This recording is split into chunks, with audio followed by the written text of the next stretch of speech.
One of the ways that I determine the leading of God in my life, one of the ways that I start to determine the leading of God in my life, is when I'm praying and Jerry and I are trying to consider two options that are in front of us and whether God would have us choose option A or option B in some area of our life.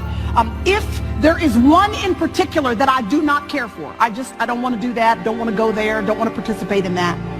And as I'm praying through it, if I consider all of the reasons why I don't want this option, and when I water it down to its base level, if any of the reasoning, even at its most root, most base, fundamental level, if there is anything having to do with fear or intimidation or insecurity that is keeping me away from this option, that I automatically assume that if our God does not give a spirit of fear, and there is a spirit of fear attached to this option, then it must mean that the enemy is going out of his way to try to steer me away from that particular option.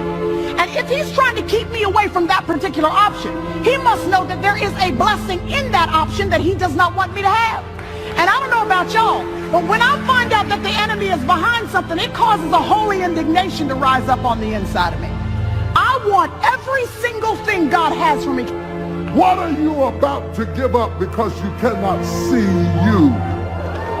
What are you about to sell into captivity because you can't see you? What is in your house? And then she says, I have nothing in my house except a pot of oil. Listen to how she brings it up. Ain't got nothing in the pot of oil. Ain't got nothing in the pot of oil. She talks just like the woman who was getting ready to bake a cake and die. I just got a handful of meal. I just got 2 fish and 5 loaves of bread. See, whatever you got always looks small. It doesn't look significant. It doesn't look important. It doesn't look valuable. And we look for people. We search for people. We are even vulnerable to people who see something in us. See me? See me? That's what. Wait a minute. Take a selfie. Take a selfie and put it on Instagram. See me? We'll check the stats and see how many likes we got. And if we get a lot of likes, we'll do that again. See me? And if we get a lot of criticism, we'll take it down. Because our opinion of ourselves is often a reflection of what others around us said about us. Can I dig down into this? This woman has been beat down so bad that the only thing she sees as big is what she lost. And what she sees as insignificant is what she has left. But God sent a revelator into her house. A prophet is a revelator. He's a revealer. He's not necessarily a giver, he's a revealer. A revealer shines a light on something that was already there. He is not a creator, he's a revealer. Y'all don't hear me. He was not a creator, he's a revealer. He didn't create the oil, he just revealed it. He didn't even add to the oil, he just revealed it. He didn't do anything but just revealed the significance of something that she saw as small. And the Lord told me to tell you that he's going to use something that you see as small to bless you.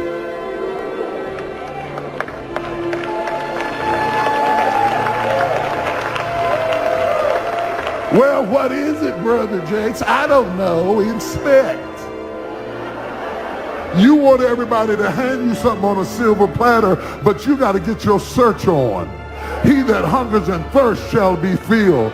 You got to go back and start looking at yourself and listing yourself and looking at what God has in you. You got to start talking to all your friends and start to understand, what do you get when you get me? Let me tell you, I am a designer's original. I'm in a class all by myself. There has never been another T.D. Jakes, and there will never be another T.D. Jakes after me. And when it's a job for T.D. Jakes, can't nobody do T.D. Jakes like T.D. Jakes doing T.D. Jakes. I am an original. My fingerprint is unique. My voice pattern is unique. Everything about me is unique. My eyes are unique. That's why I can put my eyeball in the phone and can't nobody unlock my phone but me, because there will never ever be another me. When God made me, he broke the mold. I'm bad. I am marvelously and fearfully made. I'm in a category all by myself. If you in love with me, you can't love nobody else, because ain't nobody me but me.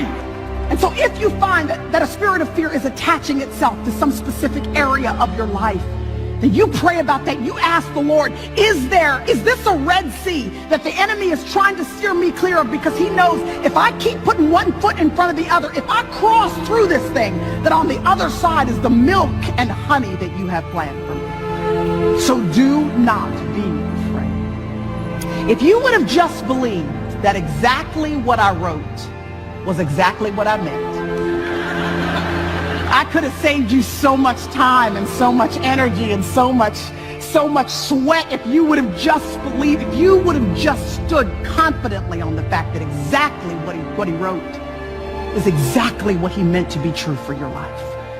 And so be fearless and be still. And then Moses says, would you be watchful? He says, open up your eyes and see the salvation of the Lord. Remember, they're still praying on this big miracle. They don't know if the Red Sea is going to divide. They don't know how in the world they're going to get across this body of water. And Moses says to them, don't close your eyes waiting on a big miracle. You open your eyes up while you're yet waiting. Even while you're waiting to see how God is going to respond in a great big way to your great big problem. Don't close your eyes and sleep through it. Open your eyes up right now to see the little miracles that God is already doing on your behalf. Be watchful. See the salvation of the Lord. Moses didn't want them to ever forget what it looked like when his rod was held up over that body of water. He wanted them to never forget what the faces of their toddlers looked like as they were wide-eyed in awe and wonder at all that God was doing. He never wanted them to forget what it looked like, what it felt like, the hands, the weathered hands of their elderly as they grabbed those hands and walked across the body of water. He never wanted them to forget what it looked like when their sandal feet collected absolutely no mud on the bottom because they were walking across on dry ground. He never wanted them to forget what it felt like when that east wind started blowing slowly at first, but then began to gain more and more steam and began to blow so hard that it parted that body of water into two walls. He wanted them to see the details of God's deliverance. So he said, don't close your eyes waiting on something big. Open your eyes up right now, because God is already doing something big that you do not want to miss in your life. When God called me, he meant me. He didn't want me to act like nobody. He didn't want me to imitate nobody. I don't have to forfeit my uniqueness and start walking around acting like you, because I was created. Every curvature was designed to fit a lock. And when God gets ready to plug me in, something is about to open up. I'm telling you, God has made you a key. You're broken in all the right places. You're cracked in all the right spots. You need to re-examine yourself. If you don't see it, you don't deserve it. There's something in my house. Stop hanging around people who don't see what you got.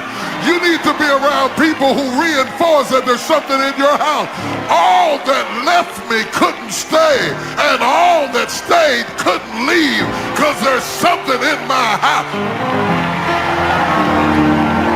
I'm going to say that again. All that left me couldn't stay, and all that stayed couldn't leave, because they know I got something in my house. You ought to leap for joy. You ought to run the aisle. You ought to shake your head. You ought to do your dance. You ought to holler for the Lord. You ought to shout about it. There are businesses in your house. There are companies in your house. There are books in your house.